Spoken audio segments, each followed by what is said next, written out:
खुलुमबाय बेयो बड'लेण्ड इंखं टेलिभिजन दिनै 28 जानुवारि 2023 सनिबार खालि सानसेनि बरादखौ नोंथांमोननि खाथियाव लाबोदों आं सदानन्द दैमारिया।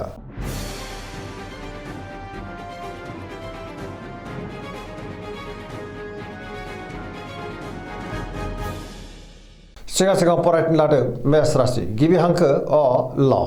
दिनैनि साना जोबोर मोजां गोबां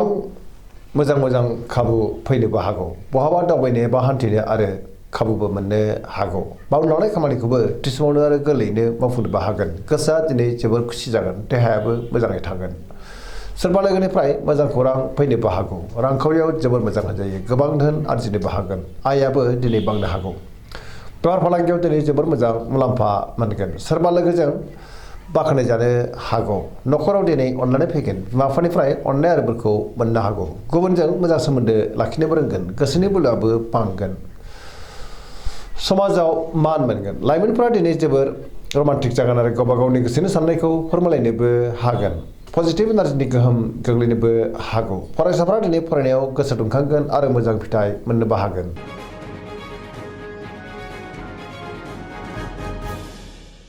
वृष राशि गिबि हांखो इ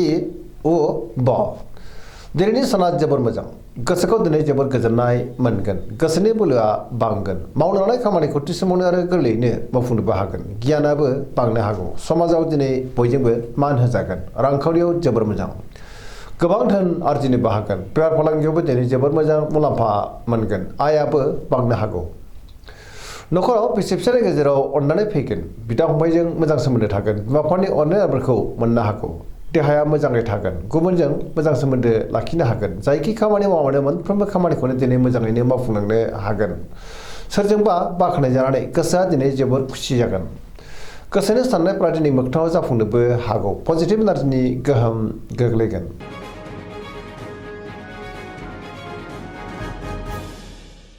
मिथुन राशि गिबि हांखो क स दिनैनि साना जोबोर मोजां पजिटिभ एनार्जिनि गोहोम गोग्लैनोबो हागौ मोनफ्रोमबो खामानिखौनो दिनै मोजाङैनो मावफुंलांनो हागोन गियाननि आंखाल जानाय नङा गोसोआ दिनै जोबोर खुसि जागोन सोरजोंबा बाख्नाय जानानै गोसोखौ जोबोर गोजोननाय मोनगोन लाइमोनफ्रा जोबोर रमान्टिक जागोन आरो गोसोनि साननायखौ फोरमायलायनोबो हागोन देहाया दिनै मोजाङै थागोन रांखावरियाव मोजां बेफार फालांगियावबो मोजां होनजायो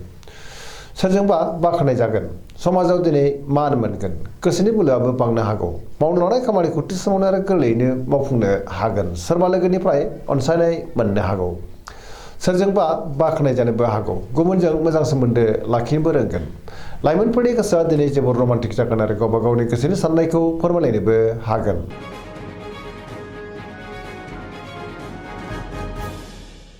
कर्कट राशि गिबि हांखो ड ह दिनैनि साना जोबोर मोजां गोसोखौ दिनै जोबोर गोजोननाय मोनगोन सोरबा लोगोजों बाख्नाय जानोबो हागौ गोसोनि साननायफ्रा मोगथाङाव जाफुंनोबो हागौ गोसोआव दिनै पजिटिभ साननाय फैगोन गोथों आरो गोग्गो साननो रोंगोन गियाननि आंखाल जानाय नङा मावनो लानाय खामानिखौ थि समावनो आरो गोरलैयैनो मावफुंनोबो हागोन रांखावरियाव मोजां अब्लाबो नाथाय खरसायाबो बांनो हागौ बेफार फालांगियाव मोजां होनजायो न'खराव अननानै फैगोन समाजावबो लोगो लेवा बांनो हागौ देहाया मोजाङै थागोन अब्लाबो नाथाय जानाय लोंनायाव सांग्रां जायोब्ला गाहाम गुबुननिफ्राय हेफाजाब मोननो हागौ समाजाव मान मोनगोन फरायसाफ्रा दिनै फरायनायाव गोसो दुंखांगोन आरो मोजां फिथाइ मोननोबो हागोन।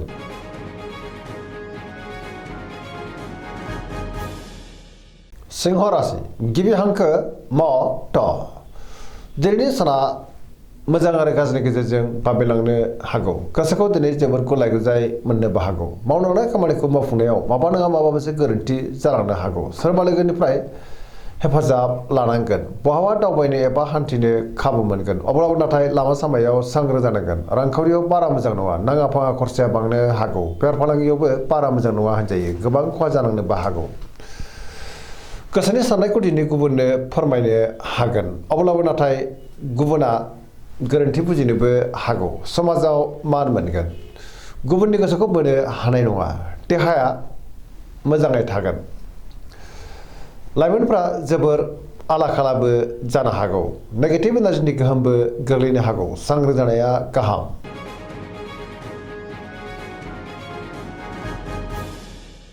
कन्या राशि गिबि हांखो प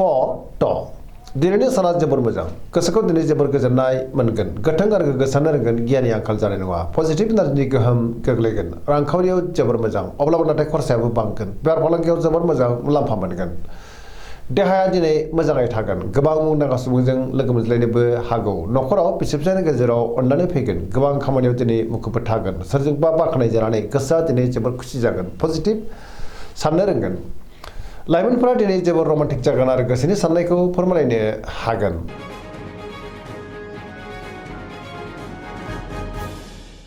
तुला राशि गिबि हांखो र ट दिनैनि साना मोजां आरो गाज्रिनि गेजेरजों बाबेरलांगोन गोबां रोखोमनि जेंनाजों मोगा मोगि जानांनोबो हागौ बहाबा दावबायनो एबा हान्थिनो खाबु मोनगोन आरो मोजाङैनो हान्थिनोबो हागोन गोसोनि साननायफ्रा देबार नांनोबो हागौ मावनो लानाय खामानिखौ मावफुंनो गोब्राब जागोन देहाया मोजाङै थागोन अब्लाबो नाथाय जानाय लोंनायाव सांग्रां जानांगोन रांखावरियाव बारा मोजां नङा मोननो गोनांखौ दिनै मोननो गोब्राब जानोबो हागौ बेफार फालांगियाव बारा मोजां नङा होनजायो न'खराव बिसि फिसायनि गेजेराव अनलायनाय फैगोन समाजावबो मान मोनगोन गुबुननि गोसोखौ गोरलैयैनो बोनोबो गोब्राब जागोन लोगोफोरनिफ्राय हेफाजाब लानांगोन गोदान खामानियाव आखाइ होजेननो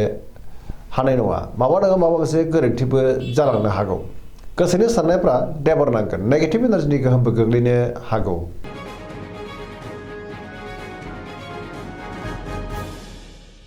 वृश्चिक राशि गिबि हांखो न स दिनैनि साना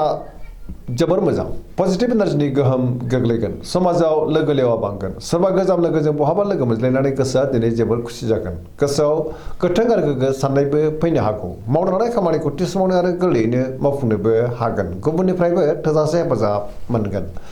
गोसोनि साननायफ्रा दिनै मोगथाङाव जाफुंनो हागौ गोसोनि बोलोआबो बांगोन समाजाव मान मोनगोन न'खराव दिनै अननानै फैगोन रांखावरियाव मोजां अब्लाबो नाथाय खरसायाबो बांनो हागौ गुबुननि थाखाय गोबां मोजां खामानि मावनानै होनोबो हागोन सोरजोंबा बाख्नायजानो हागौ फरायसाफ्रा दिनै फरायनायाव गोसो दुंखांगोन आरो मोजां फिथाइ मोनगोन सेंग्रा सिख्लाफ्रा जोबोर रमान्टिक जागोन आरो गोसोनि साननायखौ फोरमायलायनोबो हागोन पजिटिभ एनार्जिनि गोहोमबो गोग्लैनो हागौ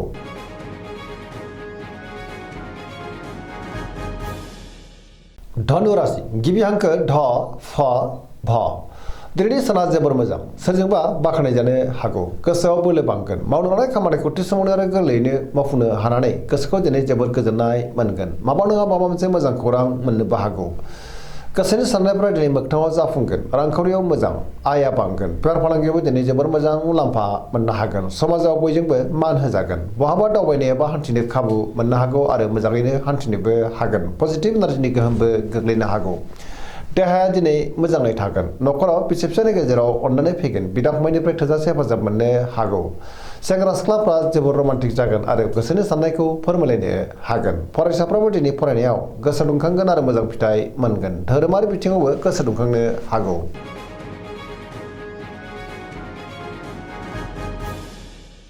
मकर राशि गिबि हांखो ख ज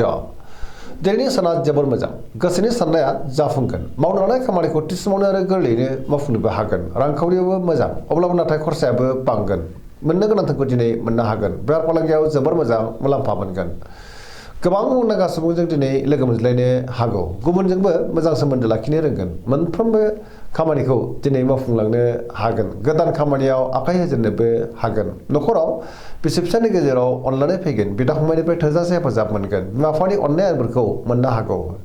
सेंग्रा सिख्लाफ्रा दिनै जोबोर रमान्टिक जागोन आरो गोसोनि साननायखौ फोरमायलायनोबो हागोन फरायसाफ्रा दिनै फरायनायाव गोसो दुंखांगोन आरो मोजां फिथाइ मोनगोन पजिटिभ एनार्जिनि गोहोम गोग्लैगोन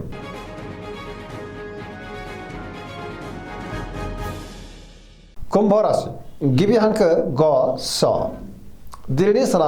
मोजां आरो गाज्रिनि गेजेरजों बाबेलांगोन गोसोआ दिनै जोबोर आला खाला जानो हागौ गोसोनि साननायफ्रा देबार नांगोन मावनो लानाय खामानिखौ मावफुंनायाव माबा नङा माबा मोनसे गोरोन्थि जालांनोबो हागौ समाजाव मान मोनगोन गोबां मुंदांखा सुबुंजों दिनै लोगो मोनज्लायनोबो हागौ रांखावरियाव मोजां अब्लाबो नाथाय खरसायाबो बांगोन बेफार फालांगियाव मोजां होनजायो सोरबा लोगोनिफ्राय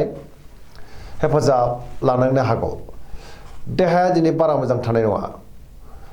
गगा बायदिसिनाजों गोबां रोखोमनि देहायारि जेंना फैनोबो हागौ न'खराव बिमा बिफानि अननाय आरिफोरखौ मोननो हागोन बहाबा दावबायनो एबा हान्थिनो खाबु मोननो हागौ अब्लाबो नाथाय सांग्रां जानांगोन नेगेटिभ एनार्जिनि गोहोमबो गोग्लैनो हागौ।